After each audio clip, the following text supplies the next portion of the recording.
Welcome to SAT TV News. I'm Alicia George. Thanks for joining us. In the headlines, Dominica participates in Small Business Development Workshop. From the region, leaders sign historic sustainable energy and climate resilient treaty. And internationally, human trial of experimental Ebola vaccine begins this week. In sports, KFC Harlem United suffers second defeat in Premier Division competition.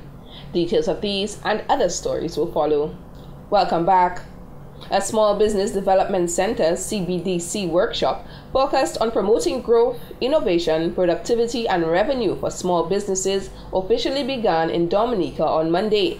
The SBDC program was originally introduced by the Organization of American States (OAS), Caribbean Export, and the Institute for Economic Development at the University of Texas in San Antonio to provide technical and managerial support for small businesses in the United States. These three organizations have now partnered with the Ministry of Foreign Affairs and the Ministry of Employment, Trade, Industry, and Diaspora Affairs in Dominica to provide similar assistance. Karen Prevost, Permanent Secretary in the Ministry of Employment, Trade, Industry, and Diaspora Affairs, said over the next few days, Dominica will make efforts towards adopting the SBDC model. We would like to do three things that the University of Texas in San Antonio has shown us over the last few years. We would like to be able to provide one-on-one confidential, free, and long-term assistance to entrepreneurs. Also, group training focused on subjects of interest to small business and market research, which we think is very essential to the success of our small businesses. Prevost said already a few stages of the SBDC network adaptation have been conducted in Dominica through a certificate presentation and 3 training sessions. So far in Dominica, we've gone through a few stages of the SBDC network adaptation. We've completed the training, certificate training. We held 3 training sessions, of which we had a number of organizations in Dominica which currently provide business support services. According to Prevost, over the next few days, participants will revise the current small business legislation and policy and draft a new policy to fit in with the SBDC model. The Permanent Secretary also revealed that the government, through the Ministry of Trade, has approved a $200,000 project for rural business centers. What we are looking at the Ministry of Trade is to utilize some of the underutilized centers, community centers which are located in some of the rural communities. And we would like to build up these centers as business hubs, business incubators, so that some of our small businesses who are operating in the communities, probably operating out of their homes, would be able to come into these centers, operate from these centers, receive training and technical assistance from the Ministry of Trade. The project will be a collaborative approach from the agencies of the Ministry of Trade, Dexia, Invest Dominica, and the Employment and Small Business Agency in Dominica. The ministry will begin with a pilot of 2 centers, which is expected to be launched by the end of 2014. In terms of actual implementation of the SBDC model, the ministry is looking to partner with the Dominica State College and the NDFD to provide increased business support services to their clients. The remainder of the training will focus on the development of the SBDC program framework for the successful launch of the program in Dominica by November 2014.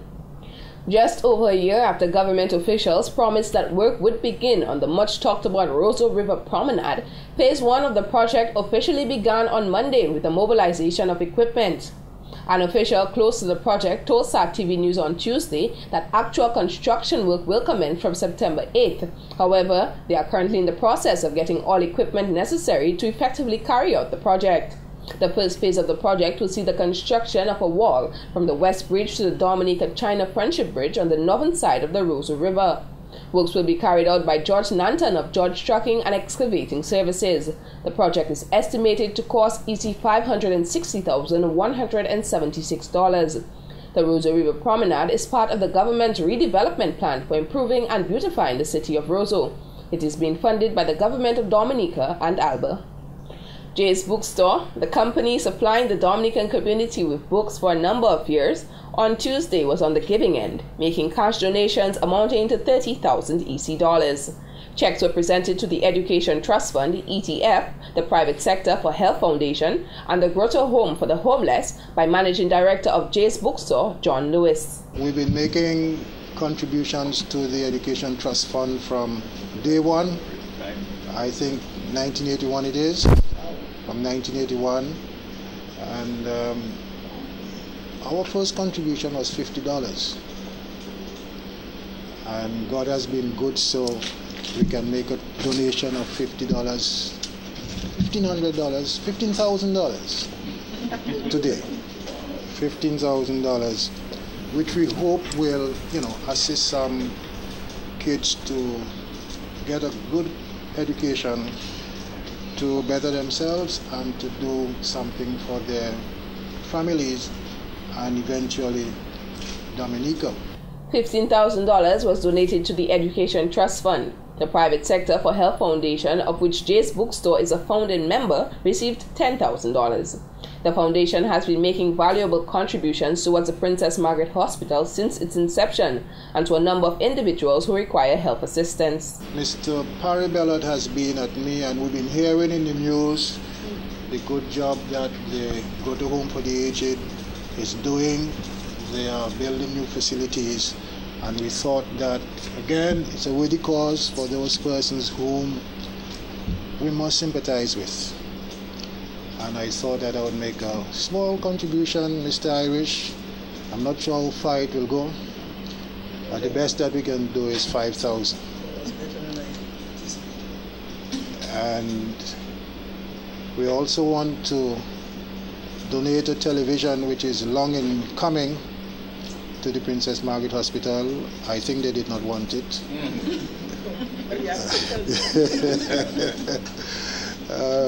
But we will still give it. And of course, we have already delivered the chair to the laboratory. The Grotto Home for the Homeless received $5,000. The free recipients all expressed thanks for the cash donations. An Insignia 42-inch flat-screen television was also donated to the Oncology Department of the PMH. When we return, Bishop Michael Bill Daniel to receive an official funeral. Welcome back. The late Bishop Michael Bill Daniel will receive an official funeral on Monday, September 8th, according to a statement released from the Office of the Prime Minister on Monday.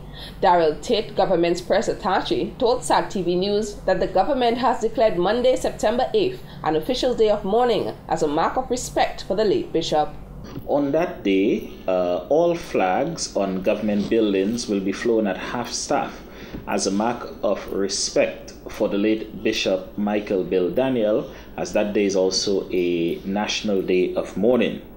The late Bishop Daniel was Bishop of the Pentecostal Assemblies of the West Indies Dominica District for 14 years, resident pastor of the People's Pentecostal Family Church for 13 years, and president of the Dominica Association of Evangelical Churches.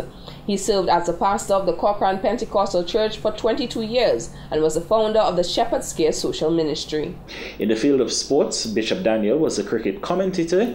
He was also a member of the Dominica Cricket Association Disciplinary Committee, as well as the Secretary-Treasurer of the Dominica Softball Cricket Development Committee. Bishop Daniel passed away on August 22nd after battling cancer for some time. His Excellency the President Charles Savary and Mrs. Savary, Prime Minister the Honorable Roosevelt Skerritt and Mrs. Skerritt, and other members of Cabinet, Honorable Alex Boyd Knight, and other members of Parliament are expected to attend the funeral. The homegoing service for the late Bishop Michael Bill Daniel will be held at the People's Pentecostal Family Church. Viewing takes place from 1:30 p.m., while the service begins at 2:30 p.m., followed by the interment at the Roseau Public Cemetery.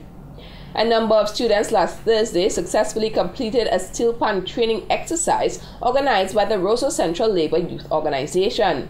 Dominica Labour Party Senator Alvin Bernard told SAT-TV News the workshop was facilitated by Dave Winston. He said Winston has been teaching steel pan for a number of years. During the summer, we got this steel band program together.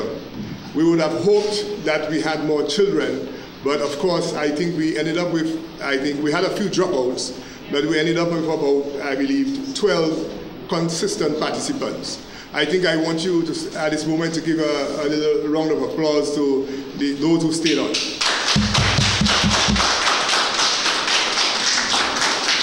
Yes, because of the steel band program, we were able to at least keep 10 or 12 children off the streets constructively engaged, and furthermore, we were able to keep their parents' mind at peace, because the parents who were quite active in this thing, because the parents came every day and brought the children and communicated with the instructor as well as the coordinator. It was a constant dialogue between everybody, because everybody was concerned for each other. The students were presented with certificates of completion at the closing ceremony. Meanwhile, the wife of Prime Minister Roosevelt Skerrit, Melissa Skerrit, used the opportunity to assist underprivileged parents from the Roseau Central area with school supplies to facilitate them to attend preschool. I started a program of outreach to early childhood institutions, first in the Vikas constituency, which has since been extended to many other communities. That program commenced about 3 years ago. This year, I have decided to provide 10 scholarships to preschoolers in an effort to ensure that the future of Dominica is assured. The scholarship includes the payment of 100% of the child's school fees for the duration of his or her attendance. Well over 200 preschoolers in Dominica, as well as primary school students, will also receive a school supply package to begin this school year. The wife of the Prime Minister urged parents to play a major role in the education of their children, as the Labour Party-led government has and continues to provide assistance to children. Primary school students were also presented with school packages. 14 individuals were selected to perform at the grand finals of the National Cooperative Credit Union NCCU's Kadas Lipso competition on October 18, 2014 at the courtyard of the Winter Park Sports Stadium. 31 performers competed in the elimination round on Sunday at the Harlem Plaza in Newtown, but only 14 made it through to the final round.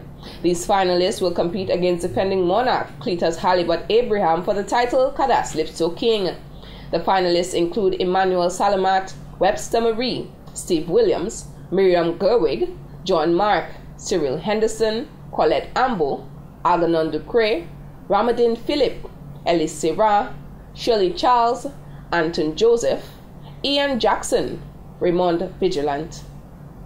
This year's NCCU Kadas Lipso competition is sponsored by Digicel. This has been the local segment of the news.